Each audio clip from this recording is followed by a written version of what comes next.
とえ相手が誰でも何をしても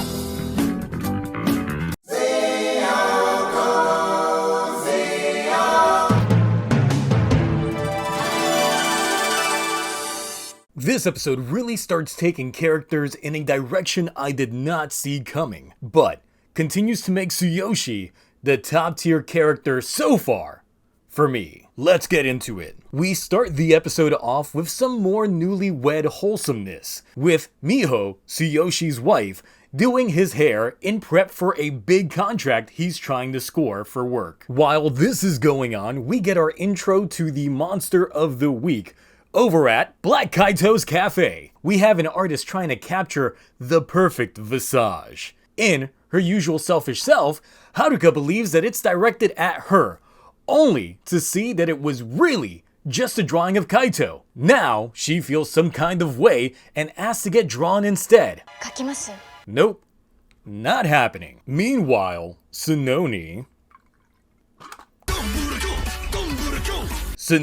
is out and looking for love, or at least still trying to find out what love is, but doesn't realize that what she's soliciting is actually lust and not love. See, lust is imagery, and love is emotional. Someone likes your appearance, it's lust, which is all the guys see in Sononi. So she's missing the whole point. Why am I giving love advice? Moving on, unsatisfied with how shallow the guy that she's talking to is, she leaves, much to the guy's very aggressive dismissal. Luckily, Tsubasa shows up to save the day. His reward? Explain love to Sononi. Meanwhile, Tsuyoshi's earlier work dealings don't seem to be working out in his favor, but notices Tsubasa in the same cafe he's at. Tsubasa explains that he's already got someone that he loves and storms away when he thinks he sees her. Tsuyoshi makes contact with him and they discuss their love life. Tsubasa talking about Natsumi and Tsuyoshi talking about Miho, both of whom having impeccable noodle eating abilities. If y'all didn't notice, they're both played by the same actress. So this just writes itself. So Tsuyoshi invites him over for some home cooking from Miho. But the dumbest part is this scene. 見ちゃいます？やめとこう。 So we were this close to actual confrontation, so close. And Miho happens to be running late, so the dinner never happens. On the other side of the map, we get a side story centering on Taro and Sonoi, as a group of carjackers get beelined by Taro and sidelined by Sonoi. Yo, why does guy look like Stacey from Zenkaiger, aged by like 20 years? Sonoi takes a liking to Taro's style and feels that they'll see each other again. Skip forward a few hours and a building is burning, and conveniently, both of them happen to be there and save the day. After which, they share more on their philosophy and what their views on the good of humanities lay. Oh yeah, so Miho got kidnapped by Drawing Guy, but she's smart and offers to cut his hair since it's a mess. He agrees, and she grabs the scissors and stabs him in the neck. Oh, that's not what happened? What happened then?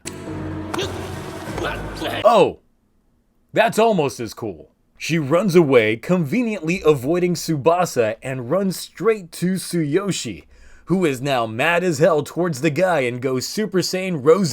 This leads to the fight of the show, featuring Sonoi, who is confronted by Taro and a new moveset. Sonoi, however, ultimately lands the final blow on the Hitotsuki, ending the man as well. This sense of justice rubs Tsuyoshi the right way, and we have the birth of a supervillain. Shinichi's here as well, but his point felt kind of tacked on. Same with Haruka. They were more or less non-factors in this episode, as it focuses more on our two CG messes and Taro. Y'all, DonBrothers is something else. They are building up to this reveal on who Miho's possible true identity is, and I'm thinking that might be a plot twist in itself. Tsubasa is honestly coming off more wholesome than Tsuyoshi is at the moment, while Tsuyoshi is walking a thin line where I can see this man going full rogue. I'm really curious to see how this is going to end up playing out in its entirety, because he's gone from wimpy to confident to wholesome to possessive, a clear target to the Noto. This is gonna end up getting an A rank from me. I'm really loving the tone of this show so far, and it's really feeling like a refreshing take on this franchise as a whole. As the episodes go by, I'm honestly growing numb to the bad CG. Also, no giant robot fight yet again. We have more time dedicated to the characters, and I still say that's a good thing, making the giant fights feel more momentous when it does happen. Obviously, as of right now, I am still all in on this series, and I'll let you know if I ever decide to just jump out. So, what do you think will be the end result of the Natsumi Miho arc? What if she is a Noto? Or becomes a Hitotsuki herself? How about the dynamic between Sonoi and Taro? What do you think will play out in terms of that affair? It's a good rivalry. I just can't get past Sonoi's shorts and pants style. It's redundant. The Robotaros are on their way soon, so how hype are you? I am honestly looking forward to their reveal because I am getting tired of reused assets. Anyway, busy week, not just with work, but also trying to pump out reviews, so the schedule's kind of all over the place. Anyway, that's it for me. Tomorrow I will go ahead and try and get that Gem review out. So, until then, bye.